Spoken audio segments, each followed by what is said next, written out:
Esta é uma passagem extraordinária da Bíblia. Ela está registrada nos 3 evangelhos sinóticos, Mateus, Marcos e Lucas. Embora no evangelho de Marcos e Lucas, Mateus é chamado de Levi. Não existe uma razão plausível para isso. Nós não temos uma resposta para esse motivo. Alguns chegam até a supor que era um outro personagem, mas é consenso que se tratava do mesmo Mateus deste evangelho. O que nós temos aqui nesta passagem? O texto indica que Jesus ainda está presente em Cafarnaum. Cafarnaum foi a base principal do ministério de Jesus, onde Jesus estabeleceu o seu QG, o seu lugar de trabalho específico. E diz a Bíblia que ali, naquele lugar, ele encontra um homem chamado Mateus. Cafarnaum era uma cidade aduaneira. Por ali passava uma estrada muito importante, uma rota comercial que ligava Damasco ao Egito.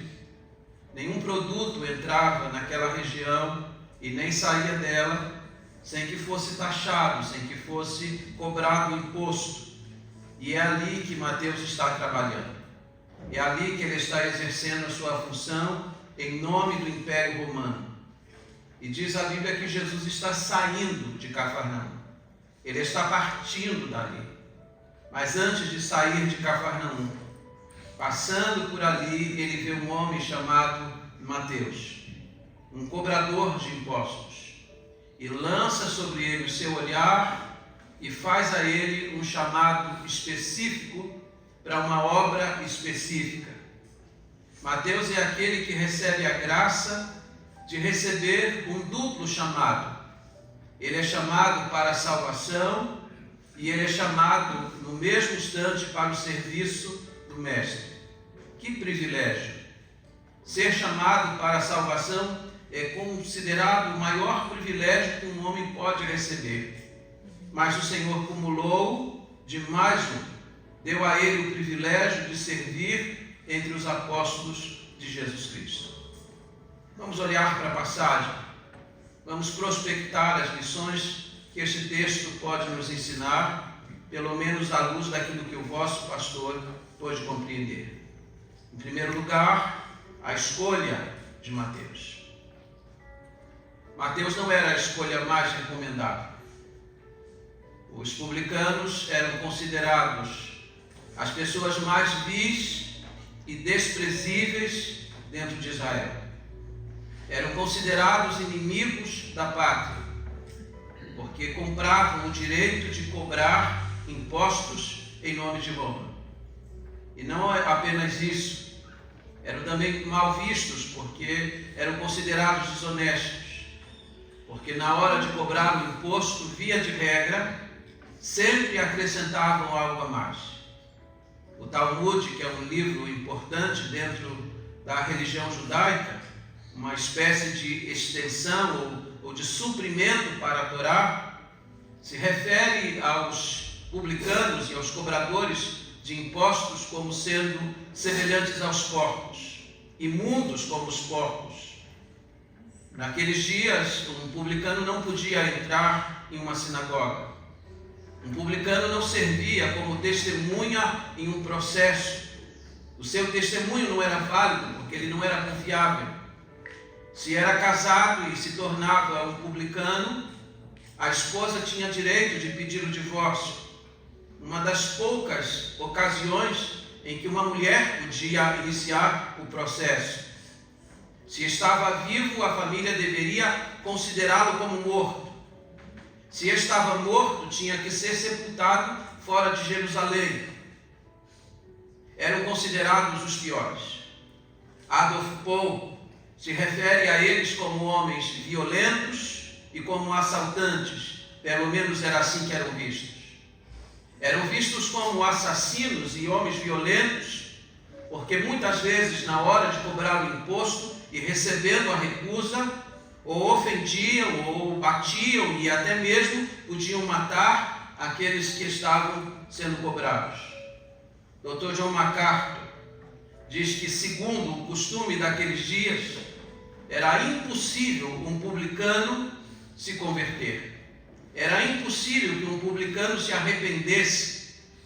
Mas aqui diz a Bíblia que Jesus vai lançar o seu olhar exatamente sobre este homem que está alijado e colocado de lado na sociedade dos seus dias.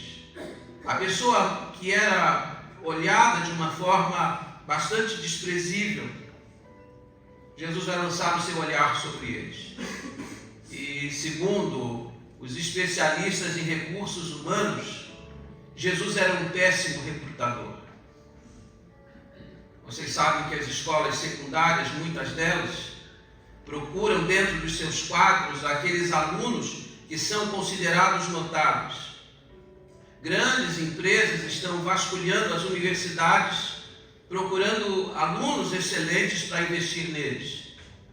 Até os times de futebol têm os seus chamados olheiros, que estão viajando pelo Brasil e pelo mundo à procura de um talento, de um craque para investir na vida deles. Até as igrejas hoje estão caminhando um pouco por esse viés, querendo ter entre os seus quadros aquelas pessoas que são destacadas na sociedade. Pastor Isaltino Gomes Coelho Filho, de saudosa memória, disse que certa vez pregando numa igreja, assentado no púlpito com o pastor daquela igreja, o pastor insistia, enquanto se preparavam para o culto, apontando para este, para aquele no auditório, dizendo: aquele ali é juiz, aquele ali é isto, aquele ali é o empresário, aquele ali é o dono da empresa tal. Como se isso agregasse algum valor a mais à igreja. Como se a igreja pudesse ter algum destaque pelo fato de ter entre seus membros pessoas destacadas na sociedade. No mundo que nós vivemos é assim. As pessoas querem procurar os melhores, os mais destacados. Ninguém quer investir num perdedor. Ninguém quer investir num miserável, num vil homem, dentre aqueles que são considerados assim na sociedade. Mas louvado seja Deus, Jesus não é assim. Jesus, passando, viu a este homem, lançou sobre ele seu olhar e fez a ele um chamado eficaz, dizendo: segue-me. Aliás, por que vocês acham que nós estamos aqui? Por que vocês acham que um dia Jesus lançou o seu olhar sobre nós e nos chamou para segui-lo? Porque viu em nós alguma virtude? Porque viu em nós algum mérito? Nós não fomos chamados exatamente como Mateus foi chamado naquele dia, apesar dos nossos deméritos. Louvado seja Deus, Jesus olha para os perdedores. Jesus olha para aqueles que estão escanteados. Jesus olha para aqueles que são desprezados. Jesus olha para aqueles que não têm nenhuma honra para serem chamados. E não apenas olha para eles, mas os chama de uma forma eficaz para segui-lo, para estar entre os seus quadros. O apóstolo Paulo, refletindo sobre isso, disse que Deus escolheu as coisas vis e desprezadas. Deus escolheu aquelas que não têm nenhum valor, para confundir aquelas que aparentemente têm algum valor. Deus é assim, e é por isso que nós estamos aqui. Segundo lugar, a ocupação de Mateus. Vocês sabem que esse é um padrão que perpassa todas as escrituras sagradas. Deus nunca chamou uma pessoa desocupada para realizar alguma coisa especial para Ele. Muitas vezes temos na igreja pessoas que estão completamente disponíveis porque não estão envolvidas em coisa alguma. E parece que o Senhor não as chama. Ao mesmo tempo, olhamos para aqueles que já estão envolvidos em tantas coisas. E via de regra sobre eles repousam outras ainda a mais. Quando nós olhamos para a Bíblia, vemos que todas as pessoas a quem Deus chamou para uma tarefa especial, elas estavam devidamente ocupadas. Olhamos para Gideão, que quando é chamado para ser um dos juízes de Israel e para libertar o povo da mão dos midianitas, diz a Bíblia que Gideão está no lagar, ele está escondido lá malhando o trigo. Suas mãos estão ocupadas. Quando o Senhor chama Moisés para liderar o povo em promissão da terra prometida e tirá-lo com mão forte do Egito, a Bíblia diz que Moisés está no Horebe cuidando das ovelhas de Jetro. Davi, o sumo pastor de Israel, o suave cantor de Israel, diz a Bíblia que ele foi escolhido para ser o rei quando ele estava atrás das ovelhas de Jessé, seu pai. Um a um, vários exemplos nós vamos encontrar na Bíblia. Vocês vão encontrar entre os discípulos de Jesus aqueles que foram chamados. Pedro, André são exemplos disso. Quando Jesus vai à praia chamá-los, eles estão lavando as redes porque tinham passado a noite inteira no mar pescando ou tentando pescar. Mãos ocupadas no serviço. São as pessoas mais ocupadas que o Senhor, via de regra, chama e as coloca na linha de frente do seu reino. As nossas mãos estão ocupadas? Nós estamos devidamente ocupados no serviço do Mestre? Poderá o Senhor nos confiar uma tarefa a mais, visto que nós estamos muito ocupados e de forma responsável cuidando das coisas de Deus? Note que até Jesus seguiu este exemplo. Aos 12 anos de idade, quando ele se perdeu de seus pais em Jerusalém, e seus pais tinham ido a Jerusalém para prestar culto a Deus, diz a Bíblia que Maria, desesperada porque seu filho havia se perdido naquela multidão que tinha ido para a celebração anual, havia pelo menos 150 mil pessoas em Jerusalém e ela não sabia como encontrar Jesus, e quando finalmente o encontrou, ele está no templo. E Maria então, de alguma forma, se exaspera com seu filho, dizendo: filho, o que fizeste? Por que te desviaste? Por que te perdeste? E Jesus vai responder à sua mãe: não sabias que eu devia estar cuidando das coisas do meu Pai?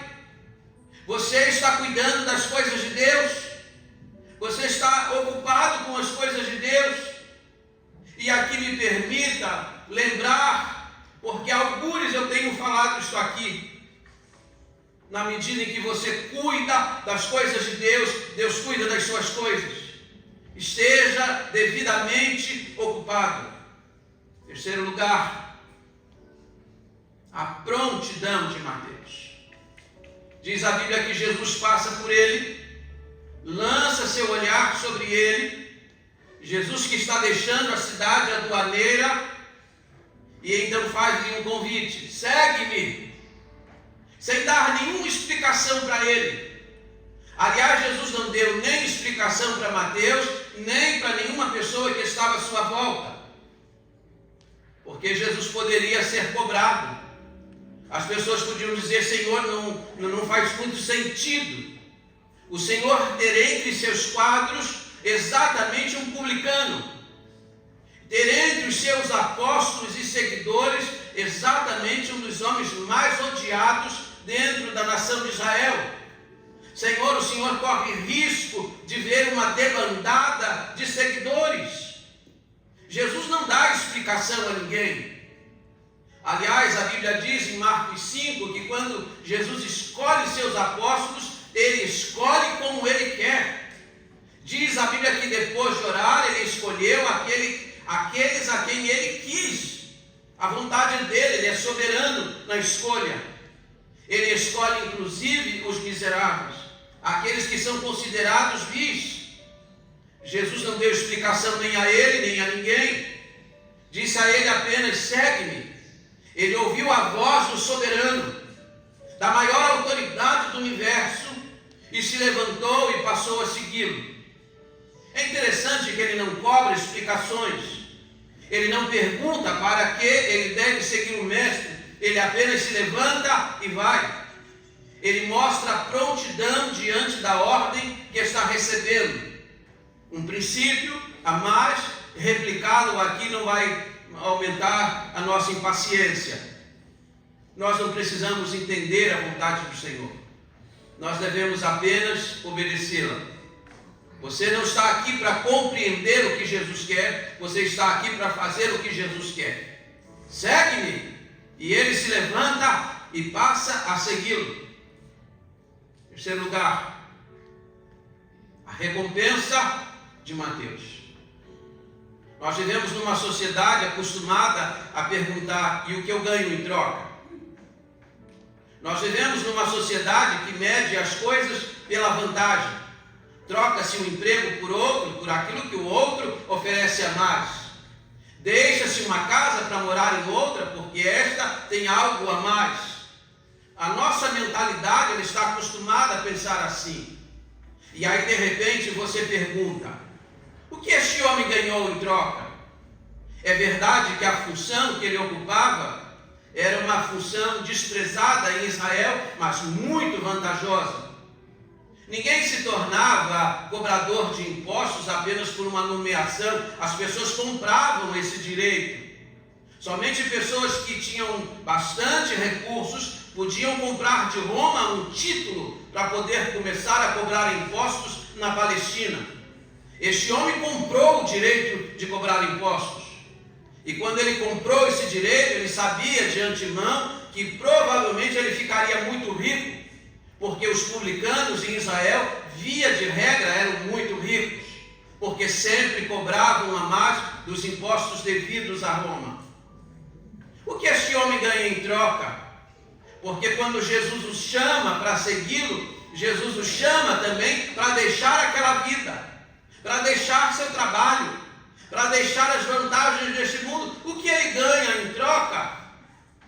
Dr. John Charles Weil disse que ele foi muito recompensado.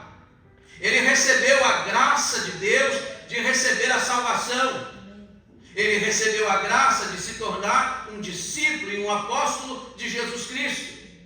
E a ele foi dado o privilégio de escrever o primeiro evangelho que abre o Novo Testamento.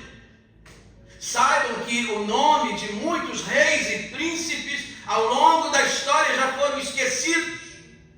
Saibam que a história de muitos homens notáveis já foi empoeirada.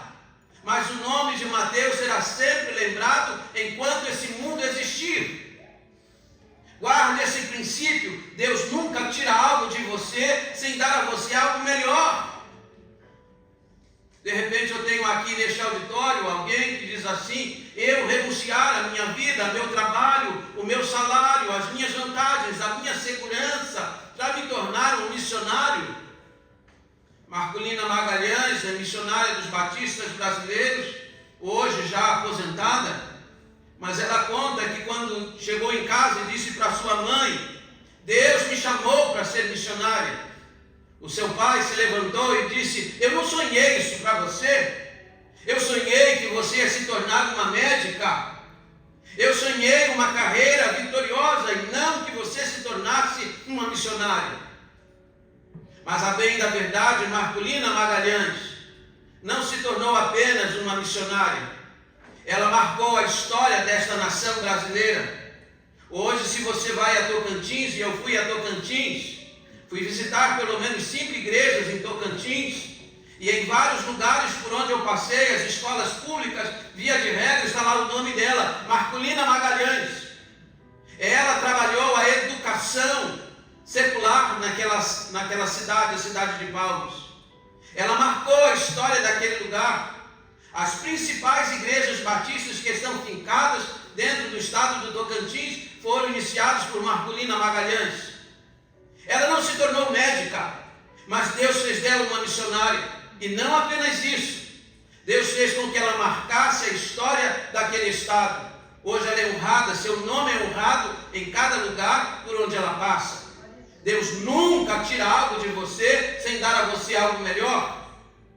Portanto, se você tem um chamado de Jesus para uma tarefa específica, não recue. Não fique assombrado, assustado, dizendo: e agora? O que será da minha vida? Porque aqueles a quem o Senhor chama, a esses o Senhor sustenta. Em quarto lugar, a recepção de Mateus. Jesus o chama, Jesus dá a ele um chamado especial e eficaz, ele se levanta e passa a segui-lo. Mas ele não se contenta em seguir a Cristo. A Bíblia diz em Lucas 5:29, que ao receber esse chamado, ele prepara um grande banquete para oferecer ao Senhor Jesus. Um banquete já enuncia a ideia de que há algo bem especial à mesa. Mas Lucas vai adjetivar o banquete dizendo que é um grande, é um alto banquete. Vai dizer que ele vai oferecer a Jesus a máxima honra. Vai oferecer a Jesus o que ele tem de melhor.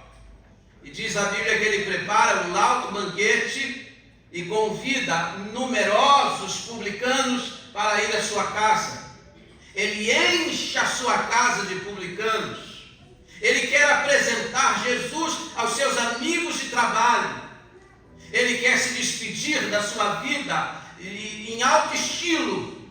E ele prepara uma homenagem custosa para oferecer ao Senhor Jesus. Aqui uma pergunta: o que nós temos oferecido ao Senhor Jesus Cristo?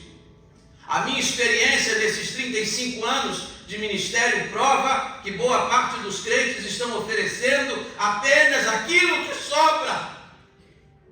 Estão oferecendo o resto do seu tempo, o resto da sua saúde, o resto dos seus bens, sem atentar para o fato de que Jesus não quer restos. Ele quer o melhor de nós. Ele quer que nós ofereçamos a flor do dia para Ele. Ele quer que nós ofereçamos aquilo que nós temos de mais caro. Ele vai oferecer a Jesus um alto banquete. Vai encher a casa de pecadores. E diz a Bíblia que para esse banquete, fariseus e escribas estão presentes. Observe que Jesus, ao chamar Mateus para segui-lo, Jesus se colocou como alvo de críticas. E os escribas e fariseus que estão presentes ao banquete estão olhando para a atitude de Jesus junto dos publicanos. Mas fica aqui a pergunta: o que Mateus ensina para a gente quando faz esse banquete e convida os seus amigos? Eu quero destacar aqui 4 lições. Projeta para mim. Primeiro, ele não se envergonhou de Jesus. Ele se comprometeu com Cristo a ponto de não se envergonhar dele. Ele se comprometeu com Cristo a ponto de chamar todos os seus amigos para dizer a eles: é a este que eu agora sigo. Esse é o meu mestre, esse é o meu Senhor. Vocês são meus amigos e eu quero apresentar aquele a quem eu vou dedicar desde então a minha vida. Se você foi chamado por Jesus, se você foi recrutado para fazer parte do seu reino, do seu exército, você não pode se intimidar, deve chamar seus amigos, deve convidá-los e apresentar Jesus Cristo a eles. Pois foi isso exatamente que Mateus fez naquele dia. Aliás, aqui uma palavra aos irmãos. Preocupa-me muitas vezes o fato de que alguém se torne um crente em Jesus Cristo e acha que porque agora é um crente precisa se afastar de todos os seus amigos, porque o padrão de santidade que foi colocado na sua cabeça é que uma pessoa santa não pode ter amizade com pessoas incrédulas. A Bíblia não ensina isso. De quem Jesus está próximo? Dos pecadores, dos publicanos, com quem ele come à mesa, exatamente com aqueles que ninguém tinha o prazer de se assentar. Jesus se aproxima dos pecadores, e Mateus também não se afasta deles. Os chama, os traz para perto, exatamente para mostrar e apresentar a pessoa de Jesus Cristo. É isso que você tem que fazer com os seus amigos. Estar próximo deles não significa compartilhar dos mesmos pecados e da vida de então. Mas você não deve cortar a amizade, porque não haverá outro meio deles conhecerem a Cristo, senão pelo fato de você se tornar e continuar sendo amigo deles. Segundo lugar, ele se despediu da vida antiga. Aquele banquete era um marco decisivo em sua história. Aquele banquete ia marcar uma ruptura na sua história. Era o momento em que ele deixaria a vida de publicano para se tornar um discípulo e apóstolo de Jesus Cristo.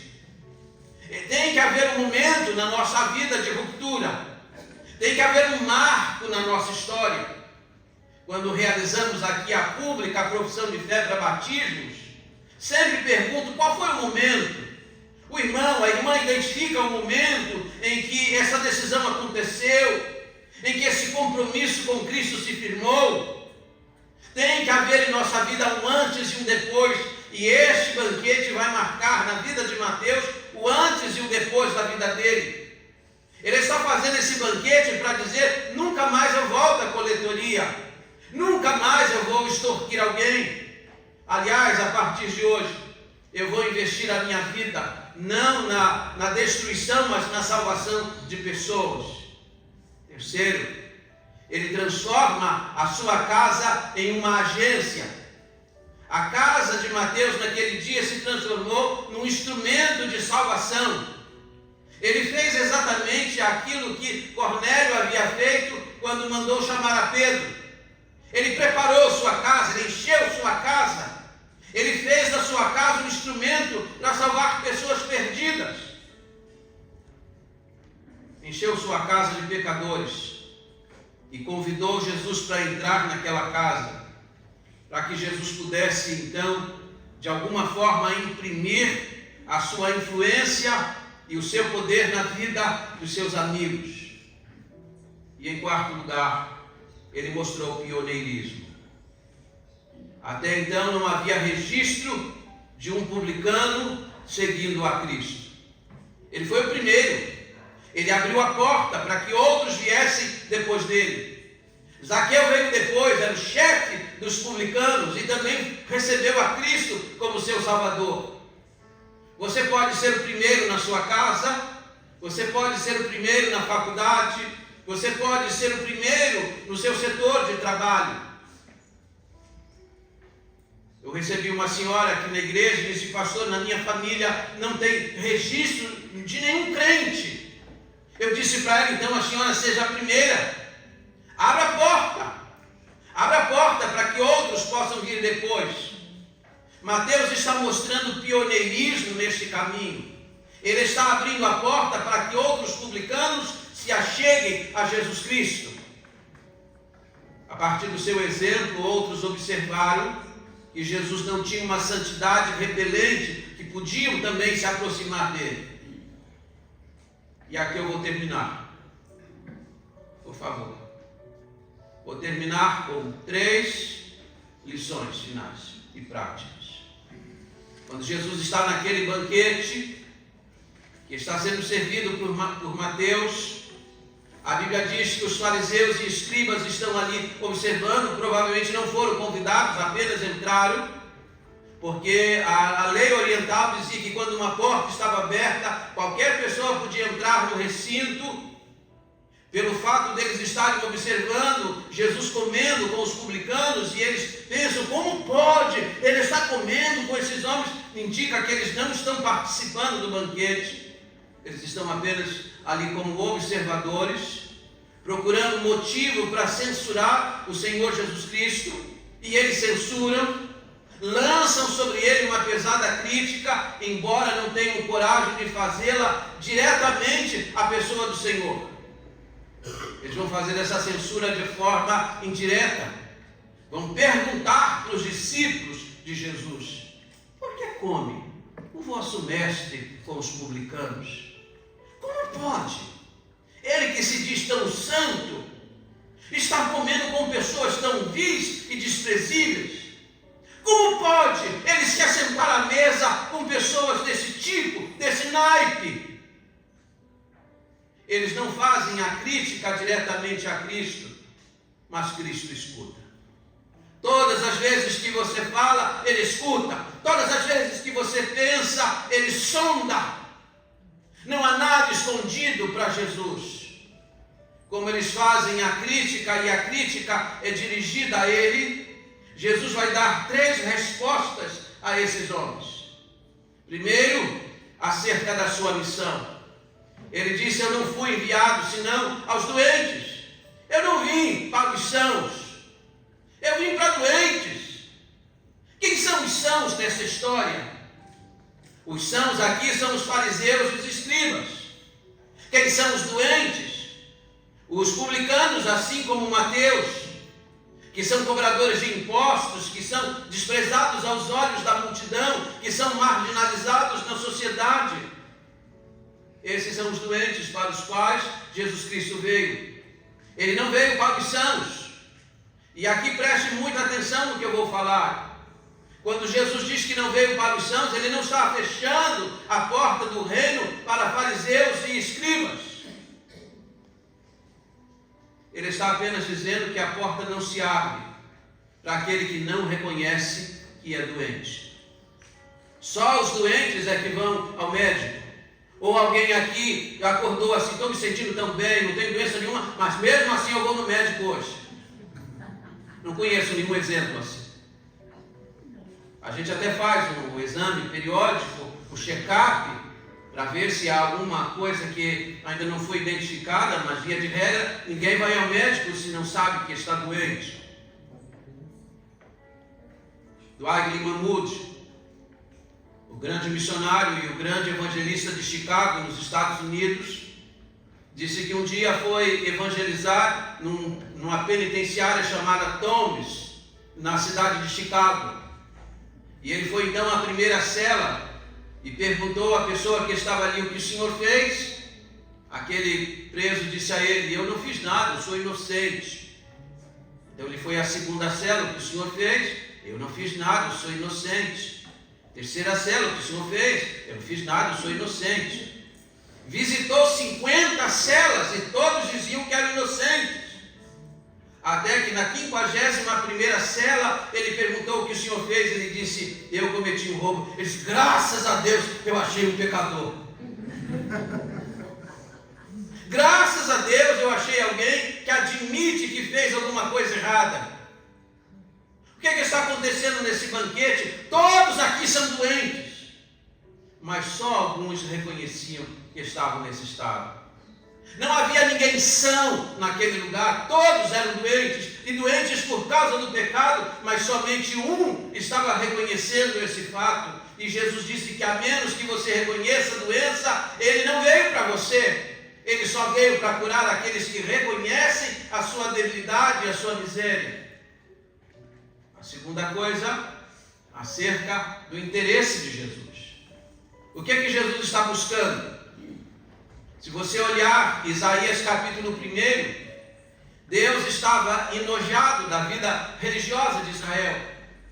O Senhor chega a dizer: oxalá houvesse alguém que fechasse a porta desse templo. Eu não suporto mais os vossos cultos. Eu não aceito mais as vossas oferendas que são oferecidas de forma tão solene. Quem dera que fosse alguém lá e fechasse essa porta. Nós podemos pensar que Deus é um ser viciado em culto, que o que interessa para Deus é que domingo a gente vem aqui, se assente pela manhã e à noite, ofereça um culto bonito para Ele e vá para casa. Deus não está interessado em nada disso. É óbvio que Deus quer o nosso culto, mas Deus quer antes de tudo a nossa vida. Quando Jesus diz aos fariseus e escribas: misericórdia quero e não holocausto e não sacrifícios, o que Jesus está dizendo é: vocês são capazes de ir ao templo, vocês são capazes de oferecer aquelas oferendas bonitas, solenes, aqueles cultos assim, extraordinários, bem montados, todo detalhado, mas vocês não são capazes de me oferecer aquilo que realmente eu busco. Eu busco um culto que proceda da alma, do coração, um culto que não é mecânico, um culto que envolve a vida e o procedimento diário. No Salmo 51:17, Davi, que havia pecado contra Deus, está confessando o seu pecado.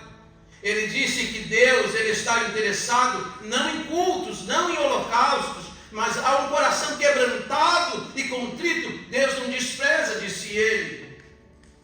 Davi era rei de Israel, ele havia pecado contra Deus, e ele disse: se Deus estivesse interessado em holocaustos, eu poderia oferecer a Deus milhares de animais em sacrifício. Eu sou rei, eu poderia colocar muitos novilhos sobre o altar, e oferecê-los em sacrifício a Deus, mas Deus não quer isso. A única coisa que Deus quer é um coração quebrantado e um espírito quebrantado e contrito diante dele. E ele diz: ao coração quebrantado e contrito, Deus não desprezará. O que você veio aqui oferecer esta manhã a Deus? Um bonito culto, mas um culto bonito dissociado da vida. Um culto que não envolve seu coração e sua alma. Porque vocês acham que um dia Jesus visitou o templo em Jerusalém e começou a expulsar cambistas, vendedores, todos que estavam lá? Porque as pessoas estavam lá oferecendo a Deus um culto sem vida, um culto mecânico, um culto comprado, um culto que não envolvia a sua própria alma. Qual é o interesse de Jesus nessa manhã? Jesus quer que você se ofereça por inteiro e ofereça um culto que o seu coração esteja quebrantado diante dele. E em último lugar, o alvo de Jesus. Veja como ele termina: pois não vim chamar justos, e sim pecadores ao arrependimento. O que é arrependimento? Será que arrependimento é só uma tristeza? Será que é apenas um assentimento intelectual? Arrependimento envolve mudança de vida. Eu não vim chamar justos, eu vim chamar pecadores ao arrependimento. Eu vim chamar pecadores para uma mudança de vida. Esse é meu alvo. Eu vim buscar pecadores. John Newton era um moço criado na igreja. Sua mãe, uma mulher muito dedicada ao Evangelho e à oração. E John Newton, como muitos jovens, na sua adolescência, fugiu da igreja. Se afastou do Evangelho. Passou a desprezar a religião de sua mãe. Passou a desprezar tudo aquilo que ele havia aprendido na escola bíblica dominical. John Newton agora queria viver no pecado.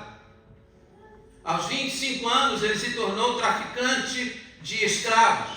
Comprou um navio, começou a buscar os negros africanos e começou a traficá-los de um lugar para o outro. Impiedosamente os marcava com ferro quente, amarrava-os e colocava correntes no pescoço deles. Um coração insensível, endurecido.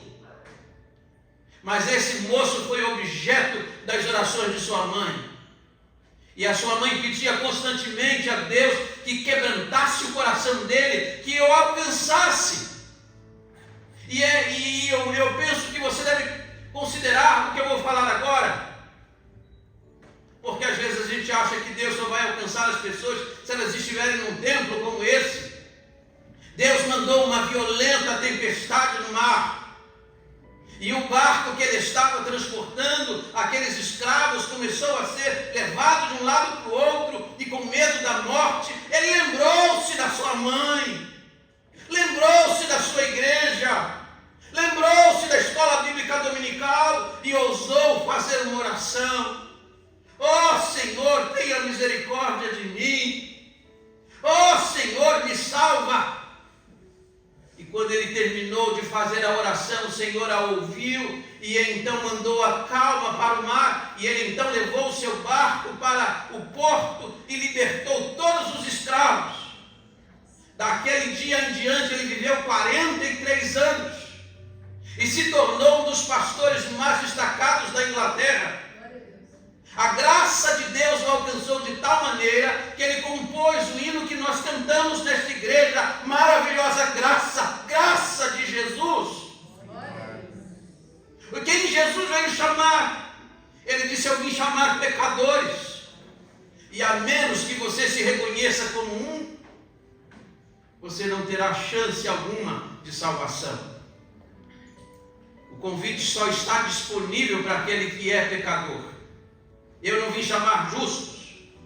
Se alguém bate no peito e diz assim: eu não preciso, sou uma pessoa muito boa, eu não faço mal a ninguém, esse convite não é para você, definitivamente não é para você. O convite de Jesus é apenas para quem é pecador. Eu vim chamar pecadores ao arrependimento. E aquele que se reconhece assim, sobre eles, o Senhor estende a sua graça e o seu favor. A esse Jesus diz assim: vem, segue-me. E que carreira maravilhosa seguiu Mateus. Esse chamado está disponível hoje. Fiquemos em pé todos nós. O surpreendente chamado de Jesus. Jesus chama de forma surpreendente. Chama pessoas para as quais a gente diz assim: eu acho que uma pessoa como essa nunca será alcançada. O Senhor tem um olhar todo especial. Seu olhar alcança a todos e em todos os lugares. Vamos orar nesta hora. Ó Senhor, nós te damos graças pela Tua palavra. Te damos graças porque um dia o Senhor também olhou para nós. Nós éramos doentes por causa do pecado, pecadores perdidos, à semelhança dos nossos pais com Ele, distantes do Senhor, desprezíveis neste mundo. Mas o Senhor, que se interessa pelas coisas desprezadas, pelas coisas que não têm valor algum, um dia também olhou para nós, lançou um olhar cheio de graça e de misericórdia sobre nós, e nos fez um chamado tão irresistível: segue-me. Louvado seja Deus, não foi por nossos méritos, não foi por nossas virtudes que o Senhor nos chamou. O Senhor nos chamou apesar de não termos nada disso. O Senhor nos chamou porque essa é a sua missão, chamar pecadores. Obrigado, Senhor, por ter olhado para nós entre tantos. Obrigado pelo chamado especial que nos deu para a salvação e ainda tem nos dado o privilégio de poder servi-lo na sua causa. Senhor, se há alguém aqui neste lugar, hoje pela manhã, que ainda não tomou uma decisão pessoal ao lado de Jesus Cristo, que esta manhã seja uma manhã aceitável para abrir o seu coração decisivamente, para seguir o Mestre, sabendo que Ele os chama na condição em que estão, para a partir de então trabalhá-los e limpá-los e purificá-los para o serviço tão honroso que é o serviço no seu reino. Abençoa esta igreja. Dá aos meus irmãos o privilégio de ocuparem as suas mãos no serviço do Mestre. Dá às minhas ovelhas o senso de oferecer a Jesus Cristo não o resto, não as sobras, mas o melhor do que tem, o melhor da saúde, o melhor das suas influências, o melhor dos seus bens, o melhor dos seus dias, o melhor de tudo que possuem. Que tudo isso seja colocado à disposição do Senhor. É a oração que eu faço em nome de Jesus. Amém.